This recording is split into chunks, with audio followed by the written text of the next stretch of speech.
Welcome back to PJ Chen Design. This is PJ. Today we are going to use the Rhino 3D software to build this width chain.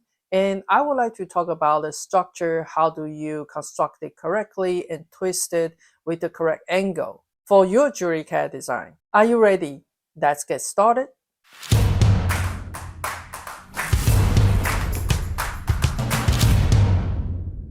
This tutorial is intended for rendering purpose because most of the chain is actually machine made and you can buy the ready-made chain for your physical jewelry, but sometimes you will need the chain for the rendering for the better display on your website. Also, I have a course for the clasp here, so we are not gonna do in the clasp here in this tutorial. All the detail is listing on my clasp course. You can check out the detail from my website. So that's starting from the scratch. So we are going to starting from the top view. Depends on what kind of the shape that you like for your chain. I would like to use a rectangle corner, and with the conic corner I want to snapping in the center here on my top command bar, and I want to snapping into the 0 here.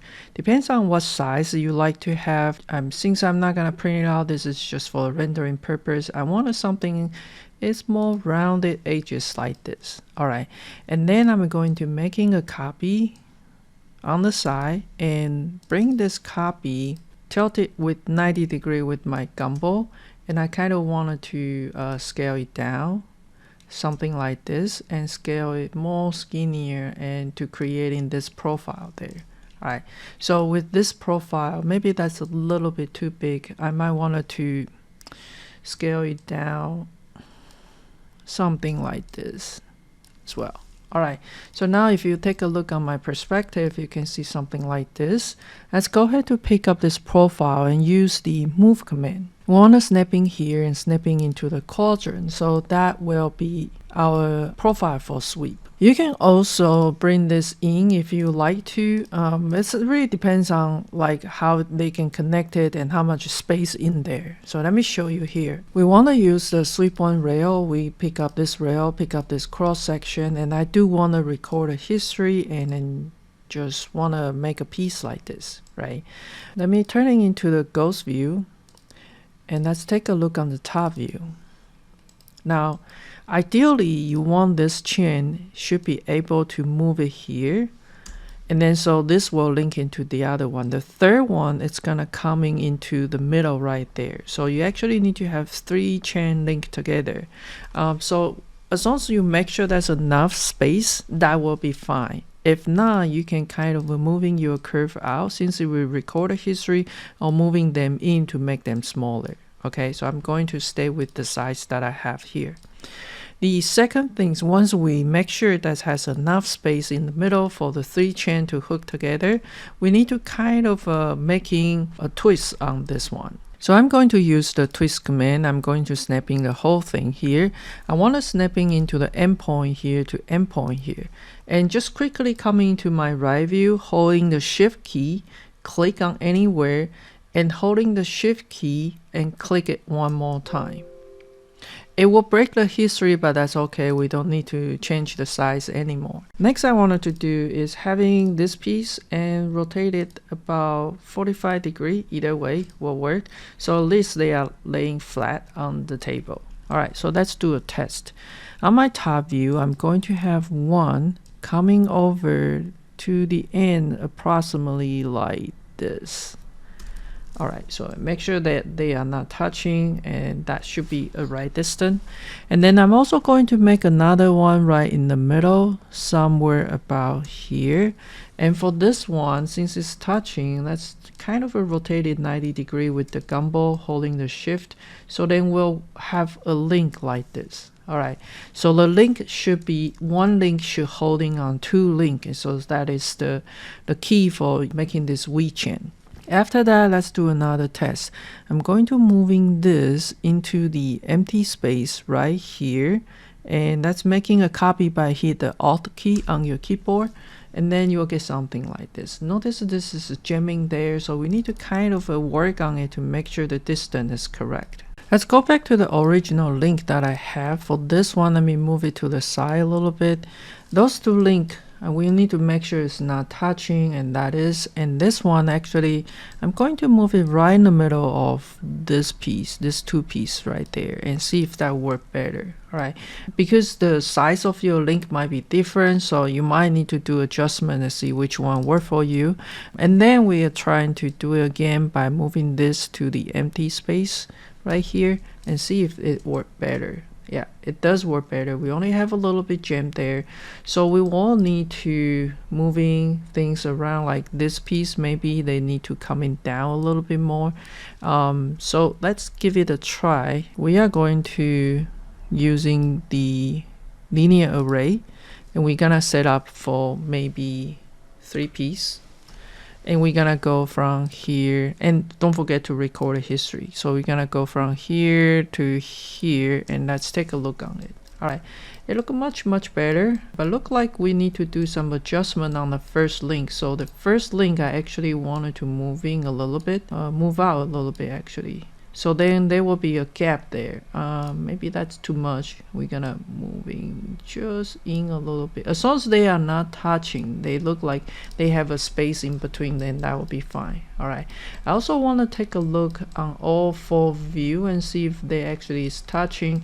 Like this one doesn't look like touching, but actually I want to rotate it to the right just a little bit, so at least you'll see a little bit gap there, but without actually touching there. So we kind of need to do the fine tune to make sure that it is in the right place.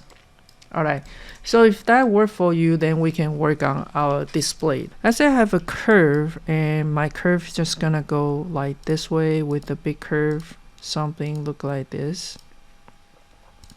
All right, there are 2 ways you can arrange this chain to this curve here. First of all, we're going to make a copy and bring this copy right here and totally follow the direction of this guy right here. Okay, the first way that you can do is you can bring in the transform, and you have the array along curve, right? So you're gonna ask you what is the object. We're gonna pick up those 2, and base curve we're gonna pick up this one. All right, and then I'm using a 50 right here. Now you do have an orientation. Watch out that currently I'm using freeform, but if you use a roll-like, or if you using different, sometimes depends on the direction of your curve will be different. All right, so I'm gonna stay with the freeform. Try not to use no rotation because they are going to look something like this. All right, so I'm going to use freeform and hit enter. Then I will have them arranged nicely like that. Okay, I'm going to show you another way to arrange to the chain. Is sometimes when you have the link is too long and it just the orientation is not right. If this link is like really long, like for example the whole set of this, then they will have a section of the straight section that doesn't look good, right? So what we wanted to do is we want to find out the length of the chain that we are going to flow. So right here is 159.562. So I'm just going to make a copy. Then I'm coming over here to making exactly the same length. It's just a straight line represent this curve here. So I'm going to grab that first 3 link, 1, 2, 3. We actually only need 2 link there, but we want to make a copy of this by hit the Alt key on my keyboard. We just need to repeat those 2, but this one is for reference.